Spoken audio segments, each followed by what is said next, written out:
பாடாளி சொந்தங்களே, எதற்கு இந்த காணொலினா, அண்ணன் எடப்பாடி துரைசாமி அவர்களே ஒரு யூடியூபர்னு சொல்லிக்கிட்டு, நானும் ஒன்னியம் தான் சொல்லிக்கிட்டு, எவன் போடுற எலும்பு துண்டுக்கும் எச்ச காசுக்கும் வாய வாடகை விட்ட பிழைக்கிற தற்கூரிக்கு தான் இந்த பதிவு.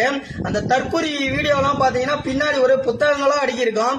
அந்த புத்தகங்களை படிச்சாலே ஒரு தனி மனிதனுக்கு என்ன மரியாதை கொடுக்கணும், வயது முதிர்ந்தவருக்கு என்ன மரியாதை கொடுக்கணும் தெரியும்.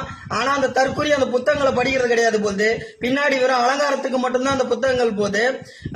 உனக்கு அவர்கிட்ட கருத்து ரீதியான எதிர்கருத்துக்கள் இருந்தா கருத்தியல் ரீதியா போது, அதை விட்டுட்டு அவர் கீழ்த்தரமா பேசுறதும், அவரோட உருவ கேலி செய்யறதும், அவர் வயதை கேலி பண்ணி பேசுறதும் எப்படி என்னன்னு புரியல. உனக்கெல்லாம் வயதே ஆகாதா, தோல் சுருங்காதா, முடி நரைக்காதா, என்றும் 16ஆவே இருக்க போறியா?